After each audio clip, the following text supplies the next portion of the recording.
नमस्कार, मैं हूं सिमरन कौर। आप देख रहे हैं जी न्यूज का मुंबई एडिशन। मुंबई की खबरों में आज दो बड़ी खबरों पर बात होगी। पहली बड़ी खबर है कि कैसे कोरोना के इलाज में मुंबई के सरकारी अस्पतालों में लापरवाही बढ़ती जा रही है और संक्रमण से मौत के बाद कैसे अपने रिश्तेदारों की लाश लेने के लिए लोगों को परेशानी झेलनी पड़ रही है। वहीं दूसरी बड़ी खबर में बात करेंगे कैसे अभिनेता सुशांत सिंह राजपूत की मौत के बाद गायक सोनू निगम ने म्यूजिक कंपनियों पर अपना गुस्सा उतारा है। इन दोनों बड़ी खबरों के लिए अगले 15 मिनट आप जी न्यूज के साथ बने रहिए।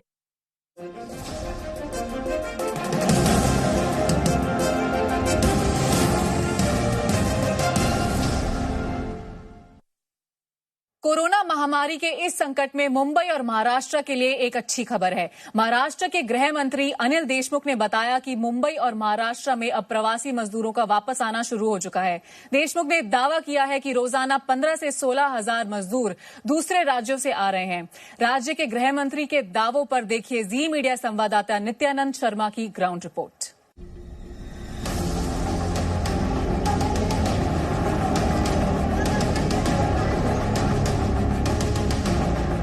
महाराष्ट्र के गृह मंत्री अनिल देशमुख के मुताबिक मुंबई और महाराष्ट्र में अब प्रवासी मजदूरों की वापसी शुरू हो गई है। राज्य के गृह मंत्री के दावे में कितना दम है, ये जानने के लिए हमने मुंबई के लोकमान्य तिलक टर्मिनस इलाके का जायजा लिया। यहाँ पटना से मुंबई आए कुछ प्रवासी मजदूरों से हमने मुलाकात की।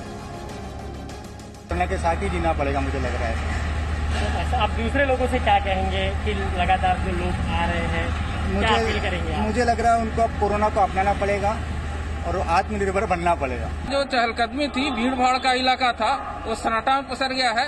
लेकिन अब हम लोग सोच रहे हैं कि फिर भारतवासी सब मिल करके वही स्थिति में आ जाएं, अपने काम में लग जाएं, विकास आगे बढ़े। ठाणे में भी हमने कुछ प्रवासी मजदूरों से मुलाकात की जो यूपी से मुंबई पहुंचे। विजय सिंह लॉकडाउन के दौरान गाँव चले गए थे, लेकिन अब फिर से स्टील कंपनी में मजदूरी के लिए लौट आए।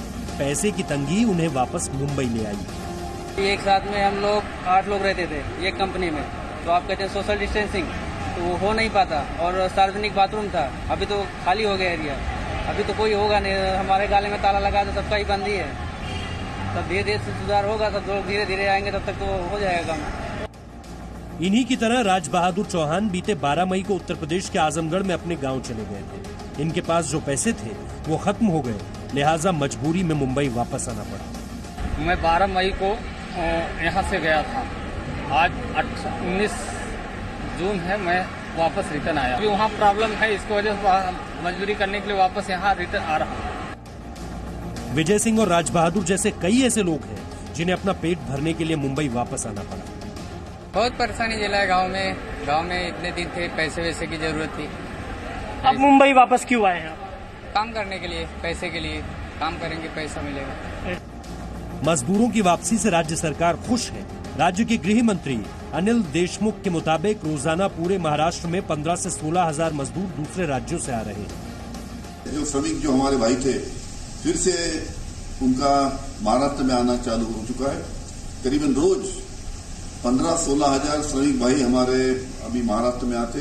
ये इसका आंकड़ा धीरे धीरे और बढ़ेगा और इसकी संख्या फिर से ये लोग उद्योग चालू होने से बड़ी तादाद में फिर से महाराष्ट्र में इनका आना चालू हुआ है। कोल्हापुर, नागपुर और पुणे जैसे शहरों में रोजाना 4 से 5 हजार प्रवासी मजदूर वापस आ रहे हैं, जबकि मुंबई, ठाणे और नवी मुंबई में रोजाना 11 से 11.5 हजार प्रवासी मजदूर लौट रहे हैं। लॉकडाउन के दरमियान जो माइग्रेंट लेबर्स अपने गांव गए थे, अब ऐसे में उनमें से कुछ माइग्रेंट लेबर्स अब वापस आ रहे हैं, जो कि महाराष्ट्र के लिए अपने आप में एक सुखद खबर है।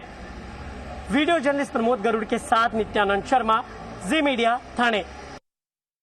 मुंबई के केईएम अस्पताल का कैंटीन कोरोना संक्रमितों का हॉटस्पॉट बन गया है। अस्पताल में कोरोना मरीजों का इलाज चल रहा है। ऐसे में कैंटीन में डॉक्टरों के अलावा मरीजों के परिजन भी चाय नाश्ता के लिए आते हैं। अब कैंटीन में काम करने वाले 27 कर्मचारियों में से 21 कोरोना संक्रमित पाए गए हैं, जिसके बाद कैंटीन को पूरी तरह से सील कर दिया गया है।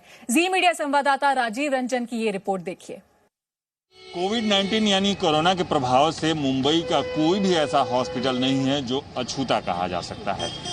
केएम के हॉस्पिटल में यानी यहाँ जो कैंटीन है, वहाँ तकरीबन 27 स्टाफ की टेस्टिंग की गई, जिसमें से 21 लोग कोरोना पॉजिटिव पाए गए।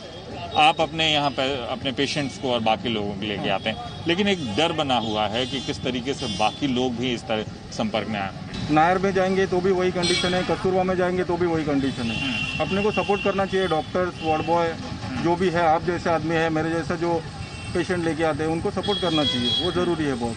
सैनिटाइजर यूज करना चाहिए। हॉस्पिटलों में जिस तरीके से स्प्रेड हुआ है, कैंटीन के लगभग एक स्टाफ है वो पॉजिटिव आ गए हैं, तो अब ये कम्युनिटी में स्प्रेड होना शुरू हुआ। आज जहाँ पे हम लोग खड़े हैं हॉस्पिटल में, वहाँ तो आना ही है ना, क्योंकि हमारे रिलेटिव्स है, हमारे पहचान वाले हैं, तो उनको तो छोड़ नहीं सकते। हाँ, हम लोग इतनी कोशिश कर रहे हैं कि हमें सोशल डिस्टेंस मेंटेन करना है, दूसरा जो है सामने वाला उसको ये बात समझानी है, तो ये अगर स्प्रेड होने से हम लोग उसको थोड़ा रोक सकते हैं। जाहिर है कि केएम प्रशासन ने कैंटीन को बंद कर दिया, स्टाफ जो भी कोरोना पॉजिटिव थे उन्हें आइसोलेट कर दिया गया है, उनकी दवाएं चलनी शुरू हो गई, उनके साथ उनके इलाज करना शुरू हो गए हैं। लेकिन ये भी जरूर बात है कि प्रशासन बार बार लोगों से यही कह रहा है कि अगर आप मुस्तैदी से रहें, लोगों के साथ मुस्तैदी से रहें, यानी सोशल डिस्टेंसिंग को मेंटेन करके रखें, जिस तरीके से गाइडलाइन है उस गाइडलाइन का पालन करेंगे, तो इस तरीके से जो कोरोना बढ़ता जा रहा है, स्प्रेड होता जा रहा है, एक दूसरे से आगे फैलता जा रहा है, उस कड़ी को जरूर तोड़ सकते हैं। कैमरामैन आशिफ के साथ राजीव रंजन सिंह, जी मीडिया, मुंबई। और इस बीच एक बड़ी खबर आपको बता दें, सर्वदलीय presenting B News app available on Google Play and App Store. Download it now.